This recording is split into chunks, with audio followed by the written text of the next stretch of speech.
ഈശോമിശിഹായ്ക്ക് സ്തുതിയായിരിക്കട്ടെ. വിശുദ്ധ ലൂക്കായുടെ സുവിശേഷം 19 അധ്യായം 1 മുതൽ 10 വരെയുള്ള തിരുവചന ഭാഗം. നമുക്കേവർക്കും ഏറെ പരിചിതമായ ഒരു സംഭവം. സക്കേവൂസിൻ്റെ യേശുവിനെ കാണുന്ന ദൃശ്യം ചേതോകരമായി മനോഹരമായി കാവ്യഭാവനയിൽ ഇത് ചിത്രീകരിച്ചിരിക്കുന്നത് ബൈബിളിൻ്റെ ഏടുകളിലെ ഏറെ പ്രത്യേകതയുള്ള ഒരു വിവരണമായിട്ടാണ്. സക്കേവൂസിൻ്റെ പൊക്കക്കുറവിനെ കുറിച്ച് നാം പലപ്പോഴും ചിന്തിക്കാറുണ്ട്. എന്തുകൊണ്ടാണ് സക്കേവൂസ് പൊക്കക്കുറവുള്ളവനാണ് എന്ന് ബൈബിളിൽ രേഖപ്പെടുത്തിയിരിക്കുന്നത് എന്ന് ചോദിച്ചാൽ അതിന് നൽകാവുന്ന ഉത്തരം അവൻ ആ പ്രശ്നത്തെക്കുറിച്ച്, അവൻ്റെ പൊക്കക്കുറവിനെ കുറിച്ച് ഏറെ അസ്വസ്ഥനായിരുന്നു എന്ന ചിന്തയാണ്. പൊക്കക്കുറവ് അവൻ്റെ ഒരു പ്രശ്നമായിരുന്നു. വേദപണ്ഡിതന്മാർ പറഞ്ഞു വെക്കുക, ഈ സക്കേവൂസ് തൻ്റെ സാമ്പത്തികമായ പരാധീനതകളിൽ നിന്ന്, തൻ്റെ പൊക്കക്കുറവിൻ്റെ ദൈന്യതയിൽ നിന്ന്, മറ്റുള്ളവരുടെ പരിഹാസ, നിന്ദന, അപമാനങ്ങളിൽ നിന്നൊക്കെ രക്ഷപ്പെടാൻ വേണ്ടിയിട്ട് പല വഴികൾ പയറ്റി നോക്കി എന്നാണ്. വലിയ വിദ്യാഭ്യാസ യോഗ്യതയുള്ളവനായിട്ട് അവൻ മാറുന്നു. നാട്ടിൽ അറിയപ്പെടുന്ന സാറായി മാറിയപ്പോഴും അവൻ മറ്റുള്ളവരുടെ മുമ്പിൽ കൊച്ചു സാറായി. തൻ്റെ വിദ്യാഭ്യാസം തനിക്ക് തൻ്റെ പൊക്കക്കുറവിന് പരിഹാരമാകില്ല എന്ന് മനസ്സിലാക്കിയ അദ്ദേഹം രാഷ്ട്രീയ സാമൂഹിക മേഖലകളിൽ ഇടപെടുന്ന വിദ്യാഭ്യാസമുള്ള ഒരു മനുഷ്യൻ സാമൂഹ്യ സേവന രംഗത്തേക്കും രാഷ്ട്രീയ രംഗത്തേക്കുമൊക്കെ പ്രവേശിക്കുമ്പോൾ പെട്ടെന്ന് നേതാവാകും. അങ്ങനെ സക്കേവൂസും ഒരു നേതാവായി. ഭരിക്കുന്ന പാർട്ടിയുടെ സംസ്ഥാന കമ്മിറ്റി മെമ്പറും ജില്ലാ പ്രസിഡന്റുമൊക്കെ ആയിട്ട് ഉയർത്തപ്പെടാൻ സാധ്യതയുള്ള ഒരു സാഹചര്യം. നേതാവ് എന്ന് ജനം അവനെ വിളിച്ചപ്പോൾ അവൻ ഉള്ളുകൊണ്ടേറെ സന്തോഷിച്ചു. പക്ഷെ അതും അല്പായുസ്സായിരുന്നു. ഏറെ നാൾ കഴിഞ്ഞപ്പോൾ തന്നെ അവനെ അവർ സക്കേവൂസ് നേതാവേ എന്ന് വിളിക്കാൻ തുടങ്ങി. കുഞ്ഞു നേതാവായി അവൻ മാറി. അവൻ്റെ പൊക്കക്കുറവ് അപ്പോഴും അപരിഹാര്യമായിട്ട് നിൽക്കുകയാണ്. അവിടെയാണ് സക്കേവൂസിൻ്റെ ജീവിതത്തെ മാറ്റിമറിക്കുന്ന വലിയൊരു തീരുമാനം അവൻ എടുക്കുന്നത്. ഒരു ഫ്രാഞ്ചൈസി ഓപ്പൺ ചെയ്യുകയാണ്. റോമാ സാമ്രാജ്യത്തിന് വേണ്ടി കരം പിരിക്കുന്ന ഒരു ഫ്രാഞ്ചൈസി. 1947 വരെ ഇന്ത്യ ബ്രിട്ടീഷ് കോളനി ആയിരുന്നതുകൊണ്ട് നമുക്കെല്ലാവർക്കും അറിയാം പാടില്ലാത്തൊരു കാര്യം. പഴയ തലമുറയ്ക്ക് ഒരു പക്ഷേ പറഞ്ഞു തരാനാകും.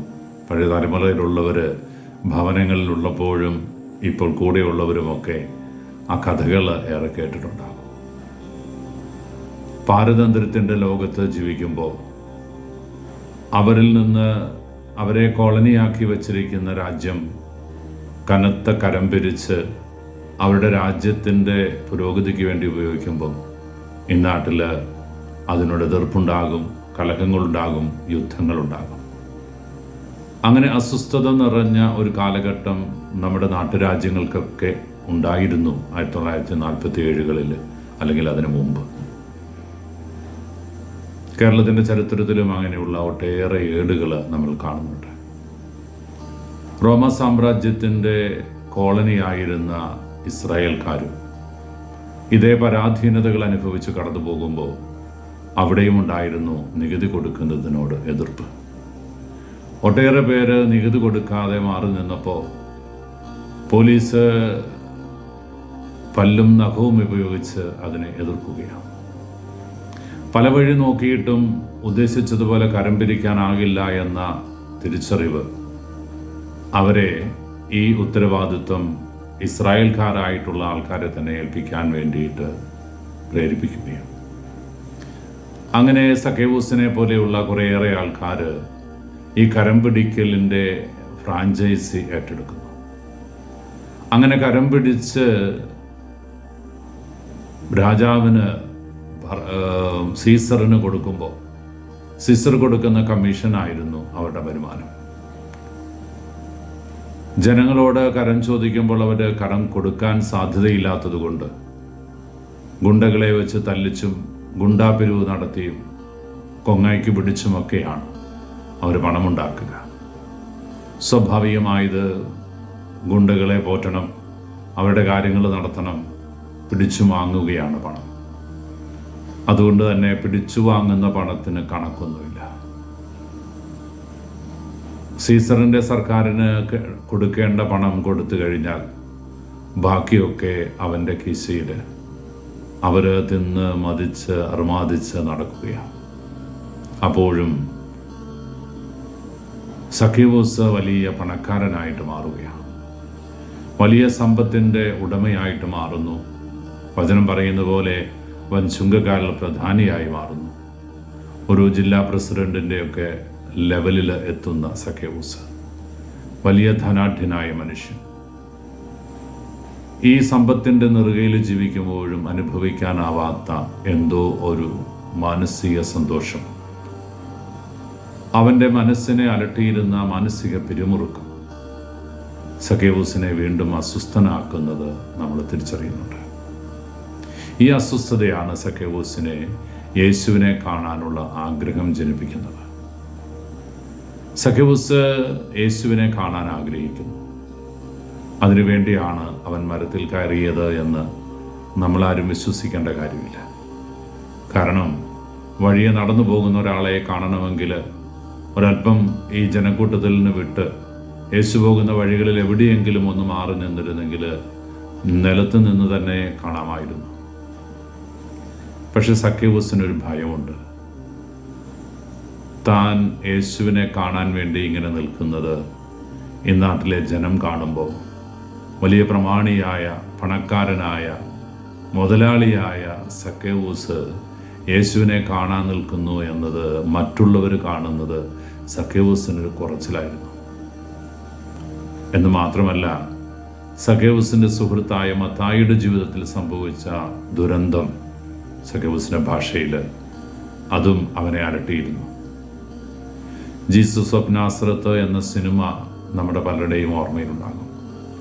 ആ സിനിമയിൽ നാം കാണുന്ന ഒരു ദൃശ്യമുണ്ട്. മത്തായിയുടെ ചുങ്കം പിരിക്കുന്ന ഓഫീസിൻ്റെ മുമ്പിൽ യേശു വന്ന് നിൽക്കുന്നു. സ്വർണത്തിൻ്റെയും വെള്ളിയുടെയും ചെമ്പിൻ്റെയും ഒക്കെ ഷെക്കലുകൾ തിരിച്ചു വെക്കുന്ന തിരക്കിൽ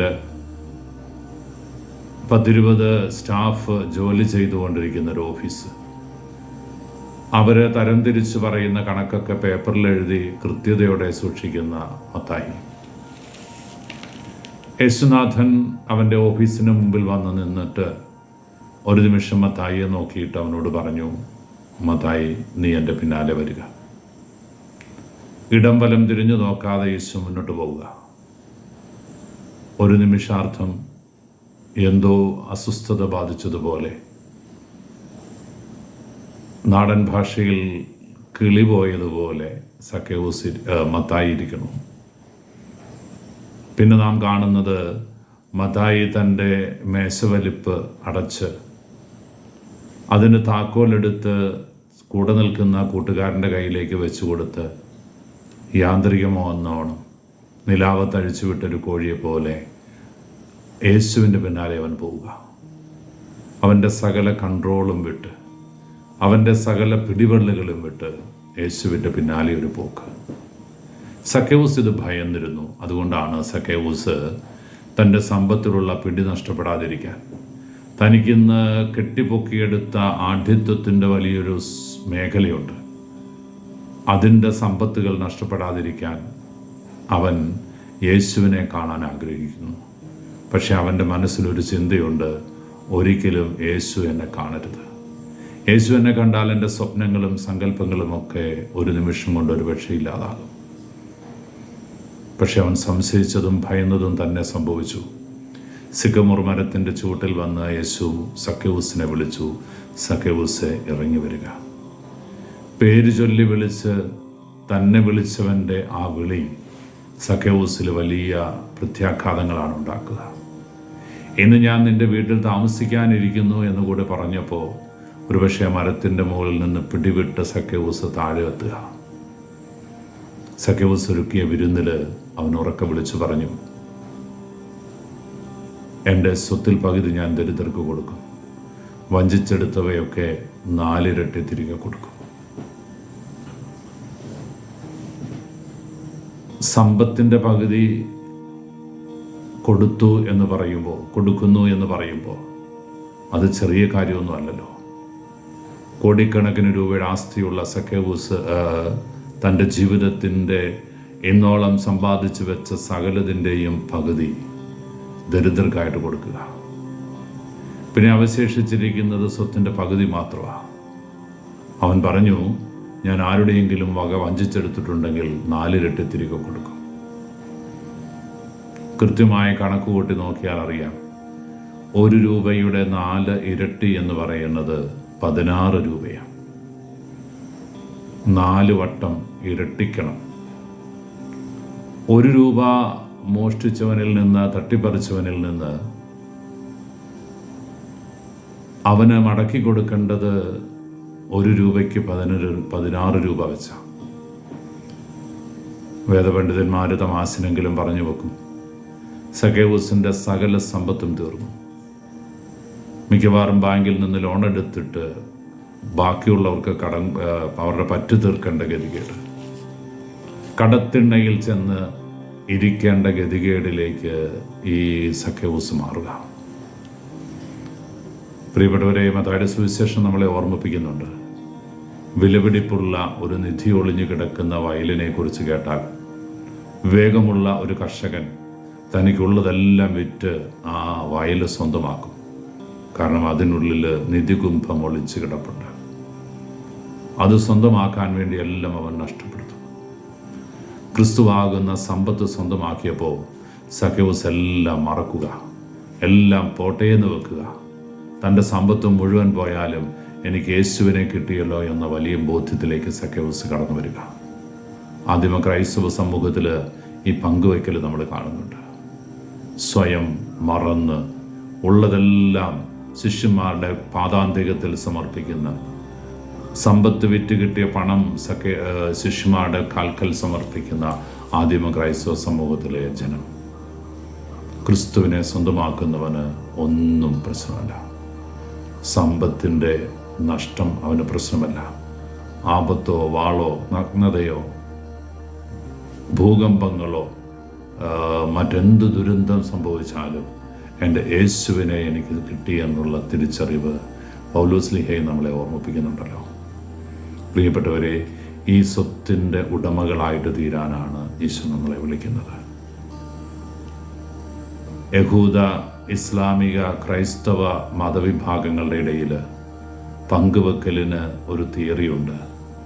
അത് ദശാംശത്തിൻ്റെ തിയറിയാണ്. 10-1 എൻ്റേതല്ല എന്ന തിരിച്ചറിവ്. 10-1 ഇല്ലാത്തവനുമായി പങ്കുവെക്കണമെന്നുള്ള വലിയ ബോധ്യം. നമ്മോടൊപ്പം നോമ്പ് ആരംഭിച്ചിട്ടുണ്ട് ഇസ്ലാമിക സഹോദരങ്ങൾ. റമദാൻ്റെ ഈ മാസത്തിൽ അവരുടെ ഏറ്റവും വലിയ പ്രത്യേകത സക്കാത്ത് കൊടുക്കലാണ്. ഇല്ലാത്തവനെ ചേർത്ത് പിടിക്കാൻ, അവൻ ആവശ്യമുള്ളതെല്ലാം കൊടുക്കാൻ, കൈ അയച്ചു കൊടുക്കാനുള്ളൊരു മനസ്സ് ആ സഹോദരങ്ങളുടെ ഇടയിൽ ഉണ്ടാകുന്നെങ്കിൽ നമുക്കും ഉണ്ടാകേണ്ടത് ഇത് തന്നെയാണ്, പങ്കുവെക്കാനുള്ളൊരു മനസ്സ്. 10-1 എൻ്റേതല്ല എന്ന തിരിച്ചറിവ് നമ്മുടെ സമ്പത്തിൻ്റെ എല്ലാം ഓഹരി ഇല്ലാത്തവന് പങ്കുവെക്കണമെന്നുള്ള ഓർമ്മപ്പെടുത്തലാണ്. നിങ്ങൾ ജീരകം, ചതകുപ്പ തുടങ്ങിയവയ്ക്ക് പോലും ദശാംശം കൊടുക്കുന്നുവെന്ന് ഈശോ ഫരിസേയ പ്രമുഖന്മാരെ നോക്കി പറയുമ്പോൾ അത് തമാശ പറഞ്ഞതല്ല, ഉള്ള കാര്യമാണ്. ഏതെല്ലാം രീതിയിൽ സമ്പത്ത് സ്വരൂപിക്കുന്നുണ്ടോ, അത് പശുവിൻ്റെ പാല് കറന്നു കൊടുത്തതിൻ്റെ ആകാം, ചാണകം വിറ്റതിൻ്റേതാകാം, പറമ്പിലെ വാഴക്കൊല വെട്ടി വിറ്റതിൻ്റേതാകാം, കപ്പ പറിച്ചു കൊടുത്തതിൻ്റേതാകാം, ജോലിക്ക് ശമ്പളം കിട്ടിയതാകാം. എന്തു കിട്ടിയാലും അതിൻ്റെ 10-1 ഇല്ലാത്തവൻ്റേതാണ് എന്ന് തിരിച്ചറിവ് നമുക്കുണ്ടാകുമ്പോൾ, എൻ്റെ സകല ചെലവും കഴിഞ്ഞ് ബാക്കിയുള്ള തുകയല്ല എൻ്റെ സമ്പത്ത്. ഞാൻ എന്ത് ഉണ്ടാക്കുന്നു, എന്ത് സമ്പാദിക്കുന്നു, അതിൻ്റെ 10-1 അങ്ങനെ കൊടുക്കാനുള്ളൊരു മനസ്സ് ആദിമ ക്രൈസ്തവ സമൂഹത്തിലും യഹൂദരുടെ ഇടയിലും നമുക്ക് ചുറ്റുമുള്ള ഇസ്ലാമിക സഹോദരങ്ങളുടെയൊക്കെ ഹൃദയങ്ങളിലുണ്ട് എങ്കിൽ നമുക്കതുണ്ടോ എന്ന് വേണ്ട, എനിക്കതുണ്ടോ എന്ന് ഞാനൊന്ന് പരിശോധിക്കണ്ടേ. എൻ്റെ സമ്പത്തിൻ്റെ ഓഹരി ഇല്ലാത്തവനുമായിട്ട് പങ്കുവയ്ക്കുക, എനിക്കുള്ളതിൻ്റെ ഓഹരി അവന് കൊടുക്കുന്നതിൽ ചാരിതാർത്ഥ്യം അനുഭവിക്കാൻ സാധിക്കുക. ആ ഒരു നിമിഷത്തേക്ക് വളരുമ്പോഴാണ് ക്രിസ്തു ശിഷ്യൻ്റെ വളർച്ച പൂർണ്ണമാവുക. സമ്പത്ത് മാത്രമല്ല, എൻ്റെ സമയം, എൻ്റെ കഴിവുകൾ, എൻ്റെ സാധ്യതകൾ അതെല്ലാം മറ്റുള്ളവർക്ക് കൊടുക്കാനുള്ളതാണ്. നന്നായിട്ട് പഠിക്കുന്ന ഒരു കുട്ടിയെ സംബന്ധിച്ചിടത്തോളം അവളുടെ വലിയൊരു സമ്പത്താണ് അവളുടെ കഴിവ്, പഠിക്കാനുള്ള കഴിവ്. പഠനത്തിൽ പിന്നോക്കം നിൽക്കുന്ന ഒരു കൊച്ചിനെ ചേർത്തിരുത്തി അവന് പാഠങ്ങൾ പറഞ്ഞു കൊടുക്കുമ്പോൾ, അവനും എന്നെപ്പോലെ പരീക്ഷയ്ക്ക് ജയിക്കുന്നൊരു സ്ഥിതിയിലേക്ക് അവനെ ഉയർത്തുമ്പോൾ അവളുടെ ജീവിതത്തിൽ ഏറ്റവും വലിയ പങ്കുവെക്കലാണ്. പാവപ്പെട്ടവർ, രോഗികൾ, അവരെയൊക്കെ ഒന്ന് സന്ദർശിക്കുമ്പോൾ, നമ്മുടെയൊക്കെ നാട്ടിൽ ഇപ്പോൾ വലിയ പ്രശ്നമാണല്ലോ മാതാപിതാക്കന്മാർ മാത്രമുള്ള കുടുംബങ്ങൾ. മക്കളൊക്കെ വിദേശത്താണ്, ഒറ്റപ്പെട്ട് താമസിക്കുന്നവരാണ്. ഒരുപാട് പണമുണ്ടാകും, ഒരുപാട് സാമ്പത്തിക സാഹചര്യങ്ങളുണ്ടാകും. പക്ഷെ ഒന്ന് കേൾക്കാൻ, ഒന്ന് കാണാൻ, ഒന്ന് കൂടെയിരിക്കാൻ, ഒന്ന് ആശ്വസിപ്പിക്കാൻ, അവരെ ഒന്ന് കേൾക്കാൻ ഇന്ന് നമുക്കാർക്കും സമയമില്ല. പ്രിയപ്പെട്ടവരെ, ആ ഒരു സാധ്യതയൊക്കെ നമ്മുടെ മുമ്പിൽ കരുതി വെക്കേണ്ട ഒരു കാലഘട്ടമാണ് നോമ്പിൻ്റെത്. ഉള്ളത് പങ്കുവയ്ക്കാൻ, ദശാംശം കൊടുക്കാൻ, അങ്ങനെ ഒരു ചൈതന്യമുള്ള കാലഘട്ടം രൂപീകരിക്കാൻ, അതെൻ്റെ തീരുമാനമാക്കി മാറ്റാൻ നമുക്ക് ആഗ്രഹിക്കാം. മാർച്ച് മാസം 1-ാം തീയതി മുതൽ ഒരു വെള്ള പേപ്പറിൽ ഒന്ന് എഴുതി തുടങ്ങാവോ, 1-ാം തീയതി മുതൽ എനിക്ക് കിട്ടിയ വരുമാനം. 31-ാം തീയതി ആകുമ്പോൾ അതെന്തോരമുണ്ടെന്നൊന്ന് ഓർത്തു നോക്കിക്കേ, കൂട്ടി നോക്കിക്കേ. അതിൻ്റെ ദശാംശമെങ്കിലും ഈ വരുന്ന നോമ്പ് കാലത്തിൻ്റെ പരിസമാപ്തിയിൽ ഇല്ലാത്തവനുമായി പങ്കുവെക്കാൻ, ഭവനരഹിതനെ, കുഞ്ഞുങ്ങളെ പഠിപ്പിക്കാൻ സാമ്പത്തിക സാധ്യതയില്ലാത്തവർ, ആശുപത്രി ചെലവുകൾക്ക് വേണ്ടി നട്ടം തിരിയുന്നവർ, മക്കളെ കല്യാണം കഴിച്ചയപ്പിക്കാൻ സാമ്പത്തിക സാഹചര്യങ്ങളില്ലാത്തവർ, അവരിലേക്കൊക്കെ നമ്മുടെ ഈ സഹായഹസ്തം നീട്ടുമ്പോൾ ക്രിസ്തു നമ്മളിൽ ജീവിക്കും. മറ്റൊരു ക്രിസ്തുവായി നമ്മൾ മാറും. ഈശോ അനുഗ്രഹിക്കട്ടെ. കർത്താവ് മിശിഹായുടെ കൃപയും പിതാവായ ദൈവത്തിൻ്റെ സ്നേഹവും പരിശുദ്ധാരൂപിയുടെ സഹവാസവും നമ്മളോടും കൂടി ഉണ്ടായിരിക്കട്ടെ, ഇപ്പോഴും എപ്പോഴും എന്നേക്കും. ആമേൻ.